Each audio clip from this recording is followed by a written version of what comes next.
Bernie Sanders is back, and once again, he's pushing for policies that make all the sense in the world. And by that, I mean that they are already policy in many of the countries throughout the world. Almost all industrialized countries provide things like a livable minimum wage, guaranteed vacation time, and things of that sort, things that we used to push for as a country when we cared about the workers of America. In this video clip that you're about to see at a rally he just held, he is pushing for exactly those sorts of policies. Let's give a listen. Millions of American workers are now working for totally inadequate wages. The current federal minimum wage of $7.25 an hour is a starvation wage and must be raised. Raising it to $15 an hour over the next few years. Further, we must establish pay equity for women workers. And we need paid sick leave and guaranteed vacation time for every worker in this country. Yes. What about maternity leave and paternity leave? Let's not go crazy. Yeah, I mean, that was such an inspiring speech. Yeah. Well, I disagree with that part. It was an awesome list of policies, but he delivered it the way Joe Bluth delivered his policies when he got a job at a different housing company. He just listed like 10 things. I agree with every one of them, but it wasn't conviction. A rousing speech. He's totally right. Yeah. And these would be great policies for almost every American who is not currently sitting on a chair, a throne carved from gold. They're great policies and we need them. I just wish that he had a better speechwriter, I think. Yeah. Sure. But I'm being totally superficial, and I totally understand that. But no. I think that you make a good point because people love flowery language, and that's what people respond well to, which is why I think Obama did so well in his presidential campaigns.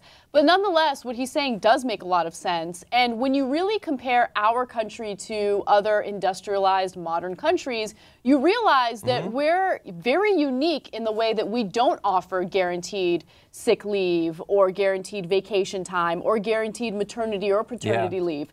When you consider the fact that right now we are fighting tooth and nail to provide $10 an hour for minimum wage workers, you realize how ridiculous our state of the state of our economy is, especially because $10 an hour is still not a living wage. It's still very low. It's still not enough. 15 in LA is not a lot of money. $15 an hour in Los Angeles is not enough for you to feed your family. Yeah. Let's just keep it real. Yeah, okay? And I fought for it at my last review. I didn't get it. I can't feed my family. But there was a little bit more Bernie Sanders, by the way. Let's hear some more of the list from his bullet point list. If you have seen a massive transfer of wealth from the middle class to the top 1%, you know what? We got to transfer that back. Radical socialist Dwight D. Eisenhower was president. I think the highest marginal tax rate was something like 90. It was 90. When you think about 90%, you don't think that's obviously too high? No. What I think is obscene, and what frightens me is, again, when you have the top 1% owning almost as much wealth as the bottom 90. Does anybody think that that is the kind of economy this country should have? We think it's moral. You got people not working one job, they're working 2 jobs, 3 jobs. People scared to death about what happens tomorrow. Half the people in America have less than $10,000 in savings. God damn, he's just so obviously right and casually right. He should be on a power panel. He is. I think that what he said, though, is political suicide. You think so? I think that it's going to be taken out of context and it's going to make it seem as though he wants to raise taxes on everyone when he's really being specific. He's talking about the top 1% of the top 1%. Yeah. But look, I'm obviously very, very liberal, progressive when it comes to this type of policy, and I do believe that we should raise taxes on the wealthy. Once you go into the 90% amount, I think you start losing people. And I'm not saying you're losing me. I understand that it's logical and it makes sense. But I don't think most people understand that even when you tax the top 1%, 90%, they're still fabulously wealthy. Yeah, and they're still driven to become more wealthy. Exactly. Yeah. I think that in that interview, what I would have done is I would have come out with a policy that doesn't sound as jarring, right? So what I would say, and by the way, he didn't say that he would tax the wealthy at 90%. He just said that we did historically. We did historically.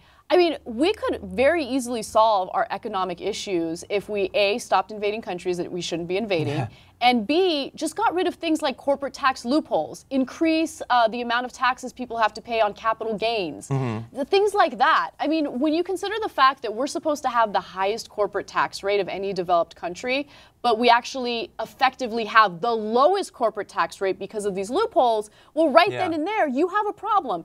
How about increase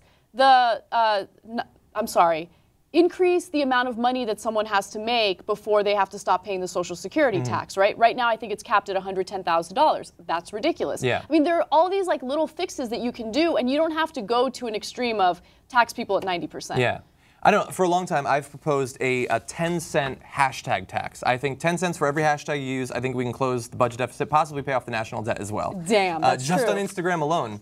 But you're totally right. And Yeah. if those simple fixes would solve so many of our problems, and then we could start to develop new problems that we could debate on the show. True. That would be awesome. So you have the set of good policies for the workers. You have his historical analysis of previous top marginal tax rates, which again, just to be really clear, it's not 90% tax on everything that the wealthiest people make. It's 90% tax on the top bit of money that they make. Yep. The rest is taxed at much lower rates. But I want to talk about each of those things, provide a little bit of historical context about the paid worker leave. The United States does not, in fact, have any requirement that employees offer their workers vacation time. That makes it unique among developed countries. 20 others guarantee that citizens will get paid vacation, ranging from 30 days in France to 10 in Japan and Canada, which apparently they don't even use. We're going to find out in the second hour.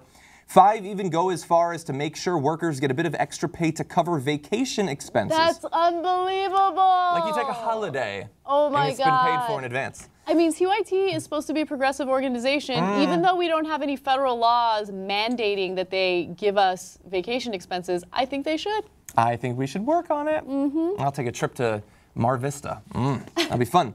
13 countries also tack on a required number of paid holidays. The U.S., again, does not require employers to offer any paid holiday time. And we had a period after World War II where we were fighting for these sorts of policies that it should always be getting better for the working Americans. Like Right. a little bit less time that you have to work, a little bit more time with your families, a little bit better pay, or a little bit better benefits. That's what the Democratic Party especially was about coming out of World War II. And it was incredibly popular, and it's one of the reasons that the Democratic Party largely, at the very least in terms of Congress, had a monopoly on government power for so long because they were so obviously the party that was working for the interests of the average American. And now, when you propose those same sorts of policies, which, by the way, like with inflation factored in, we should have had in the 60s, you sound a little bit crazy, maybe. This is what we should have had this decades and decades ago, Absolutely. and now we're only finally talking about it. So thank you, Bernie, for that. And let me also note real quickly, right now, any talk of unions is very unpopular. There's been a lot of people in the media, in politics, who have demonized unions. But when you really think about it, unions are the entities that have fought for the things that Bernie Sanders is arguing for in that speech.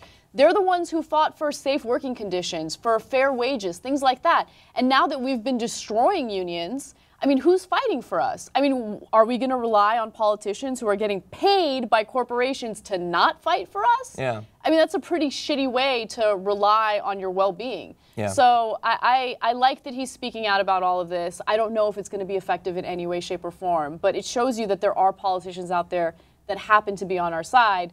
It's just that they're unlikely to win. Yeah. Yeah, I think that the successful campaign to demonize unions is perhaps the most damaging sort of framing battle we've had in this country. Because you talk to people who 50 years ago would have been proud active members of unions, and they spit at the word as they make less than they should, as they have no paid vacation leave, as they can't take any time off to spend time with their kids when they're first born. Like the exact group that would be pushing their interests and is currently still trying in their limited way to push for their interests, they spit on the ground when they hear about it. I know. It's amazing what we've been, what the Republican Party and conservatives were able to do over the past 70 years.